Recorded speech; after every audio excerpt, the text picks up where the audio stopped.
They didn't even hesitate. The moment the new girl stepped into the warehouse gym, her hoodie still clinging to the cold outside, the shove came from her blind side. A sharp elbow, a whispered insult, and then the blur of fists from people who had waited all week for an easy target. She barely had time to register their faces before a forearm cracked against her cheek, sending her collapsing onto the concrete like a marionette with cut strings. Her breath left her body in a single, stunned gasp. Dust lifted from the floor as her palms hit the ground, trembling, helpless. She tasted metal, warm, immediate, and then her body shut down, darkness sweeping in before she could understand why the air had changed so quickly around her. All of it happened in front of someone who had been pretending not to notice, someone leaning against the far wall, arms crossed, pretending he didn't care. A man built like he had been carved from discipline rather than muscle, a man the others only knew by the quiet heaviness of his presence. They didn't know he was a Navy SEAL. They didn't know he had seen a dozen ambushes like this, cowardly, stacked, unfair, and each memory carved a deeper scar inside him. They didn't know he hated the sound of someone's breath leaving their body in fear, and in this moment that sound was loud. Too loud, it cracked something inside him that he had spent years trying to control. He pushed himself off the wall slowly, almost gently, like a tide rolling in after a long restraint. No one noticed him at first. The group circled the girl, laughing at how quickly she dropped. One of them nudged her limp shoulder with his shoe, as if checking whether she was conscious enough to feel humiliation. A silence fell over him, cold, absolute, the kind that didn't need to raise its voice. His jaw tightened as the last thread of patience left his body. Every instinct honed in night raids and desert ambushes flared alive, precise and terrifyingly calm. The ringleader finally caught the shift in the room, the way the air grew dense as if gravity doubled. He turned casually, annoyance already forming on his lips, but it died the moment he saw the man advancing with slow, purposeful steps. The SEAL's eyes were unreadable, dark in the way of storms before they hit. A murmur rippled across the group. Someone stepped back.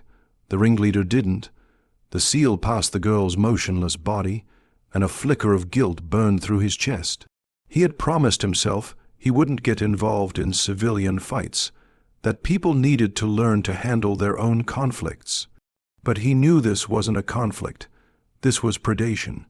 He stopped in the center of the circle, his presence swallowing their confidence whole. The ringleader lifted his chin, trying to hide the tremor crawling up his spine. The SEAL didn't speak. He didn't warn. He didn't threaten. His silence itself was the warning. Then the ringleader smirked and made the mistake of reaching toward him. The fight ended before the others even registered what happened. A wrist seized, twisted effortlessly. A knee buckled under a precisely timed strike. A jaw clipped by a single, devastating blow. Everything unfolded with the fluid brutality of a man who had survived places these bullies couldn't imagine. One by one, the bodies hit the floor in seconds, disarmed, gasping, stunned by the speed and quiet efficiency of it all. Not a single wasted movement, not a single word. When the final attacker collapsed, the SEAL stood amid the aftermath, chest rising steadily, eyes still storm, dark.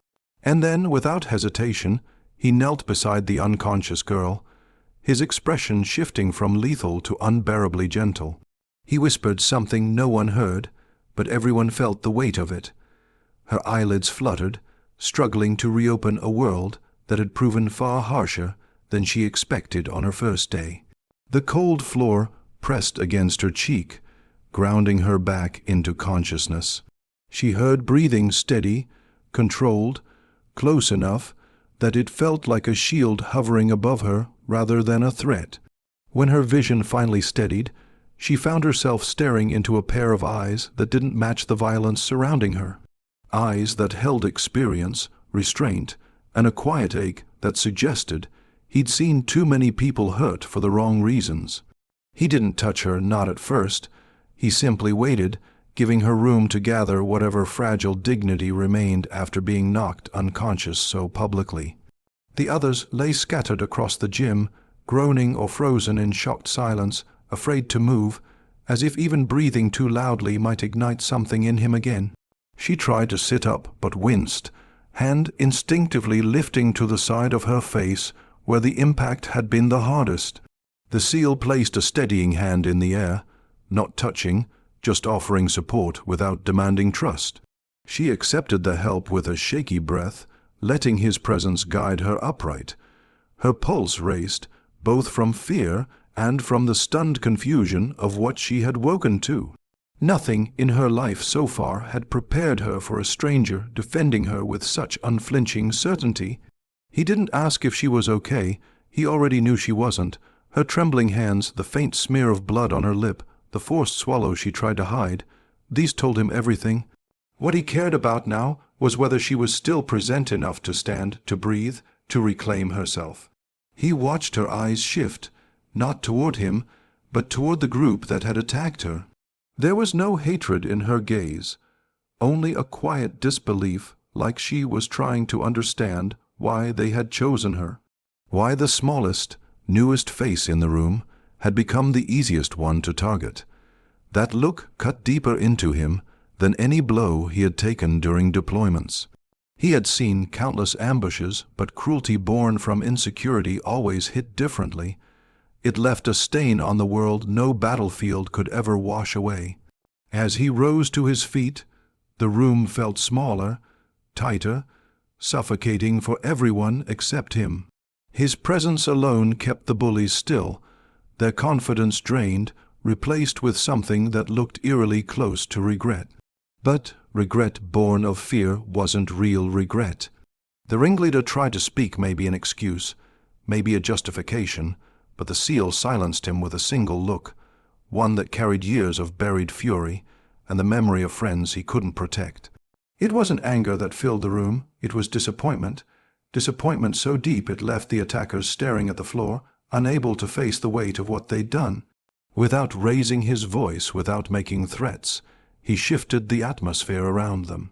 One by one, they struggled to their feet, avoiding his gaze, knowing that they had crossed a line they never should have approached. The seal didn't chase them, didn't demand apologies, didn't inflict further humiliation. He simply stood there, letting the silence reveal their cowardice better than any words could. Finally, the girl managed to speak, her voice barely a whisper carried on unsteady breath. She asked him why he stepped in, why he risked stepping into something that wasn't his business. He didn't answer, not because he didn't want to, but because the answer was still echoing in him. Tangled in memories he tried not to revisit.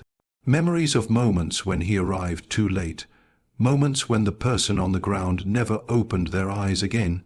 Her breath hitched slightly as she realized there was more to his silence than she understood. And for the first time, she saw not just the protector who ended the fight, but the weight of the soldier who had lived through too many others. She stood with effort, leaning on the wall, her voice gaining strength she didn't think she had left. She thanked him not with dramatic gratitude, but with a quiet, sincere warmth that made him lift his eyes.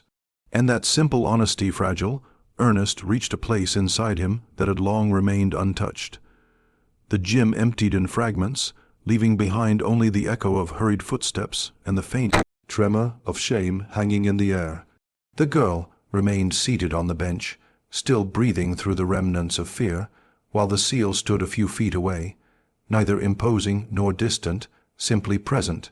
A quiet presence that felt steadier than any reassurance spoken aloud. He watched her fingers grip the edge of the bench, trying to steady the tremble she didn't want him to see.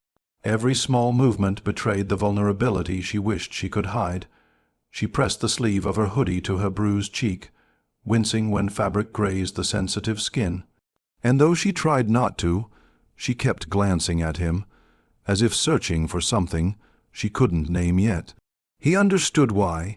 People instinctively sought anchors after a collapse, someone or something that promised the world wasn't as hostile as it had seemed a moment before. But he also knew that she didn't need another protector hovering over her.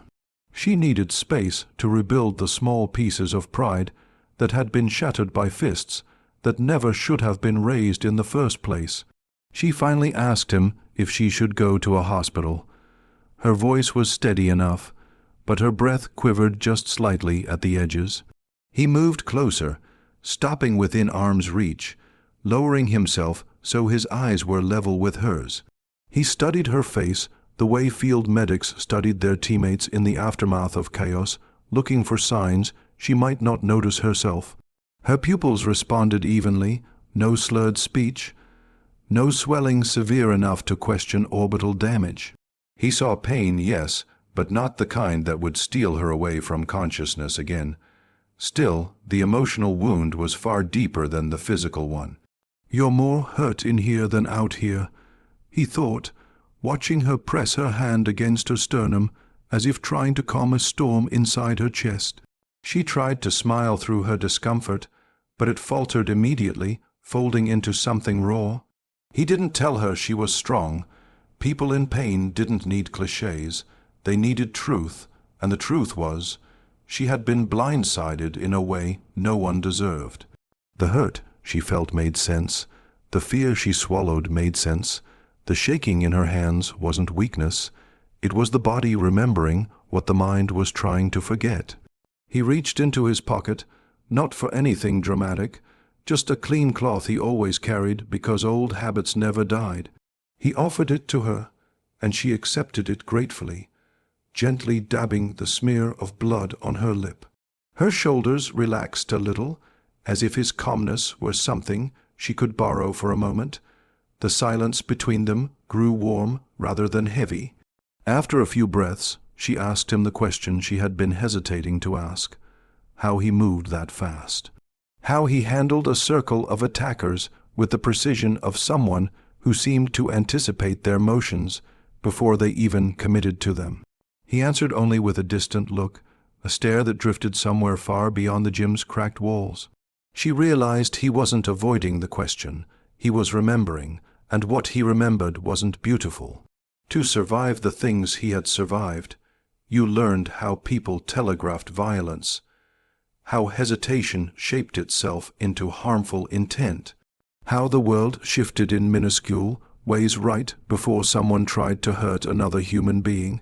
He didn't tell her any of this, but she sensed it, felt it in the way his posture shifted, in the way his silence grew layered with old grief. She didn't push him for more. Instead, she looked around the empty gym, the overturned mats, the abandoned water bottles, and the faint indentation her body had left on the concrete. And she whispered that she didn't understand why they targeted her, why strangers made it their mission to break her on her first day. He exhaled, not loudly, but with the weight of a man who had heard that question asked too many times by people who didn't deserve to ask it. Her voice cracked, not with tears, but with a quiet exhaustion, an exhaustion born from realizing that cruelty didn't need reasons, only opportunities. He sat beside her, not too close, but close enough that she could feel that she was no longer alone in a room where she'd been ambushed. And for the first time since waking up, her hands stopped shaking. The longer they sat in that dimly lit gym, the more the silence transformed from something fragile into something grounding. She drew in a steady breath, and it no longer trembled on its way out. The bruise along her cheekbone deepened into a darker shade, but her posture straightened as if the moment she found her feet again, emotionally, was more important than the moment she lost them. Physically, he could sense it, the internal shift, the quiet reclaiming. The seal rose slowly, extending a hand, not demanding, not urging, simply offering. She looked at it for a heartbeat, weighing more than just the physical motion of standing. When she finally took it, her grip surprised him.